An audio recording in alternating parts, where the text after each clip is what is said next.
obviously we'll get to the turnovers in a second, but just from a preparation standpoint, kind of what was the game plan against them, having faced them once earlier this year, and really having to deal with last game, them having a phenomenal second half in order to come away with that victory?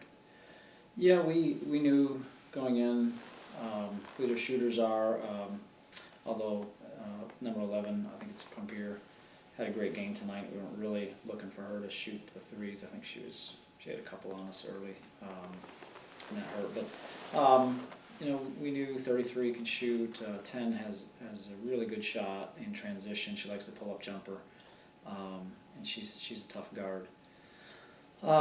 So, you know, the game plan defensively, take a couple of them out of their game and try to make the rest of them beat us. 25 really stepped up tonight, had a good game inside for them, and I thought we didn't play our best post game ever, and I thought we were capable of playing a really good post game against them. And when we didn't, the rest of us had to play exceptionally well, and we didn't. So that hurts. But overall, I thought we played really well. But from a game prep standpoint, we wanted to hold the turnovers down. We had 20 turnovers. You know, it's tough to win against a good team when you turn the ball over 20 or plus times, and we did that. So that's probably the biggest thing to point the finger at. What you know, we started out pretty hot, built a 12-5 lead, and then they came charging back. What do you think were some of the breakdowns offensively?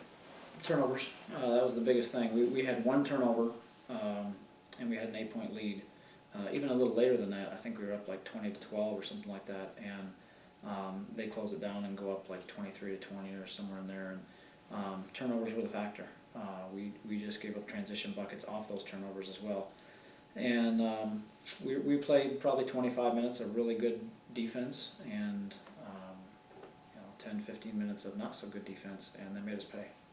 At halftime, despite kind of having that last part of the half drought, you're only down 3 points. What were the biggest adjustments you were seeing at girls at halftime? Well, two negative things we're trying to improve on is finishing around the rim. I really felt like in the first half we did not finish really well around the rim, and so that was a negative to correct. And then the other thing was turnovers. On the positive side, at halftime, we were really talking about rebounding. In the first half, we out-rebounded them by a wide margin, and we needed to keep that up. That's what was keeping us in the game. When we were giving up the turnovers, we were making it up by getting more possessions off of offensive rebounds. So we wanted to keep up the rebounding, and then we knew that the shooting, you know, we thought the shooting eventually would go in our favor. We didn't have a great shooting night in the first half, but we figured the statistics will catch up with us in the second half. And I don't think they did a great job of that. We shot a little bit better in the second half, but not phenomenally better. And part of that might be effort. I think we were tired, but you know, I felt like those are the biggest adjustments at halftime we're looking for.